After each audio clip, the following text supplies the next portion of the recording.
With right sides together, place the other strip on top perpendicular to the first strip at a 90-degree angle. Overlap the strips so that the selvage edges extend past each side. We'll sew the strips together on the bias, starting from this top corner down to this bottom corner. If you need to, draw a line from corner to corner, then pin together on either side. With the strips overlapped like this, it's really easy to see the corners. Push that corner right against the needle, then stitch across, backstitching at each end. Remove the pins, then trim down the seam to 1/4 inch and trim away the points on each side. On one end of the binding strip, trim away the selvage, making sure the edges are square. Press the seam open flat, then fold the binding in half lengthwise, matching the edges, and press across.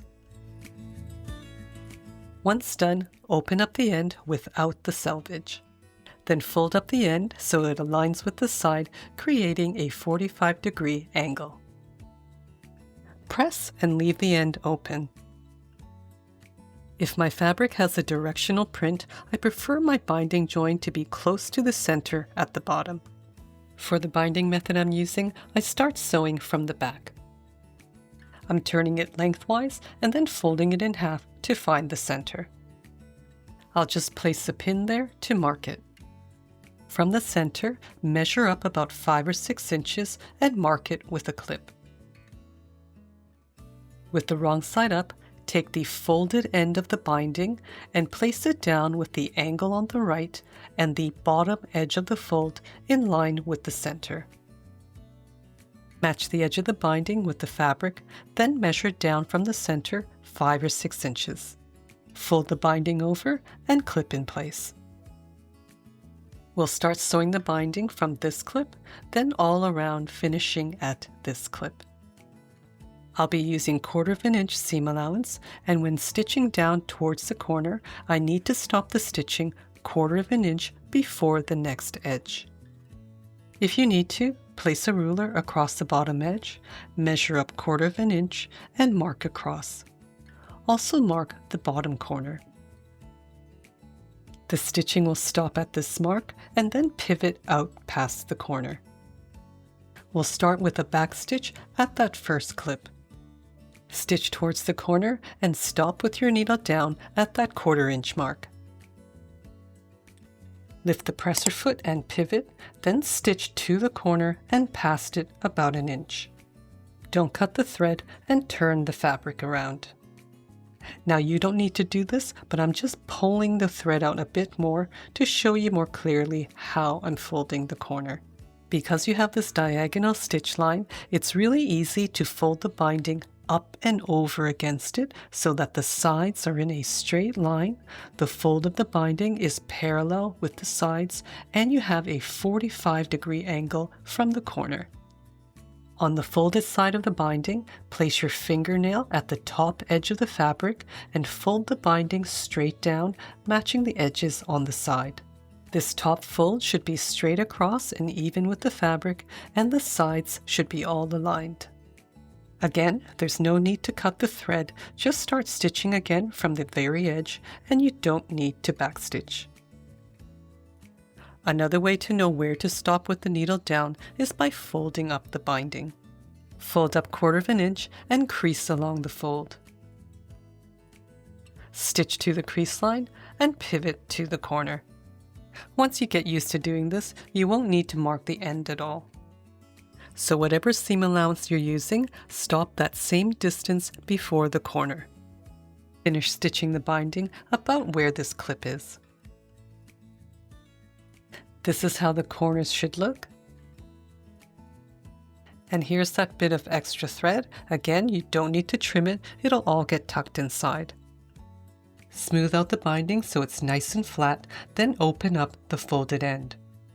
Remove the pin from the center and pin it down on the left edge to hold it in place. Fold up the bottom corner and clip it in place so that it's not pulling. Smooth down the folded end so it's laying nice and flat. This corner should be 90 degrees and the edge going straight across. Place the other end of the binding on top while pulling it taut. Fold it straight up so that it's 1/8 of an inch from that straight edge, then crease it across. Cut the binding straight across the fold. Cutting the binding that little bit shorter will remove any slack. There's no extra measuring or wasting binding by cutting off a small piece to measure the width. Now fold down the top corner and clip it in place so it doesn't pull. Open up the end on top and align the edges on the side and bottom together. Lift the ends up together and you'll have the binding ends aligned correctly with the right sides together. The crease also shows you exactly where to stitch them together on the bias. Carefully hold on to it and remove the pin from below and use it to pin the ends together. Check your edges are even, then stitch right along the crease, backstitching at each corner.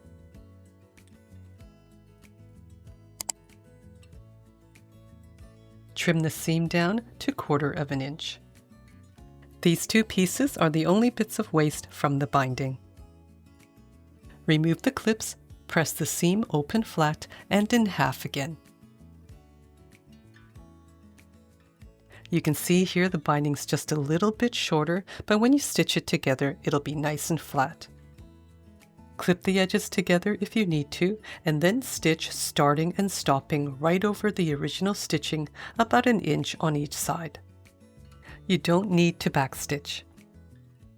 If you're finding this video helpful, make sure to like, share, subscribe, turn on all notifications, and leave a comment below. As always, I'd love to know where in the world you're watching from. You can also show your support by becoming a member. Because the stitch line starts right at the top edge, when you flip the binding over the corner, it'll keep that center fabric inside to the left. Fold over all the corners and finger press along the seams to flatten them. Then turn over to the right side of the placemat. I don't press the seams with an iron yet. On the right side, a bit below the corner, fold the binding over right against the edge and clip to hold in place. Push in the extra thread, fold over the binding, and flatten the corner at the top. Pinch near the top edge and fold the binding down to create a mitered corner. Fold it right against the edge. Now you may have to try a few times with the corner to get it just right. Have the inner folds meet at the bottom and clip in place. I also want to mention that when the folds inside are facing the opposite direction on each side, there's less bulk at the corner. Clip to hold in place. When you're folding over the binding, check that the seam on the other side is nice and flat. Once folded snugly against the edge, the binding should cover well past the seam line. I'll just show you with the pin. If we stitch along here close to the folded edge, the stitching on the other side shouldn't catch the binding at all. It'll run just beside it. It'll look like the other quilt lines, or if you use a bobbin color that matches the fabric, it'll blend right in. If you need to, pin or clip all around. Take those two small end pieces to use as a leader and stitch across. This will help keep the threads from bird nesting underneath. Start with a backstitch close to the join. You can feel where the seam is on the other side, so make sure you're not stitching there, but closer to the fold of the binding. I'm aligning the fold with the center of the toe on the presser foot.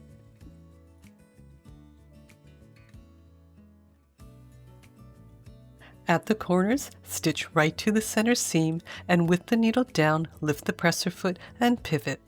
Continue stitching all around and finish with a backstitch.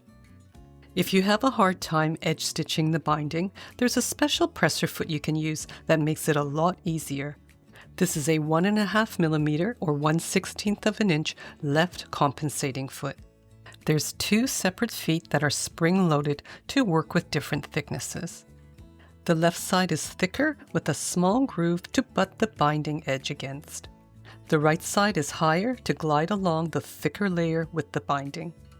You'll find this is a real game changer, as this foot is designed to help you sew very close and evenly along a raised edge.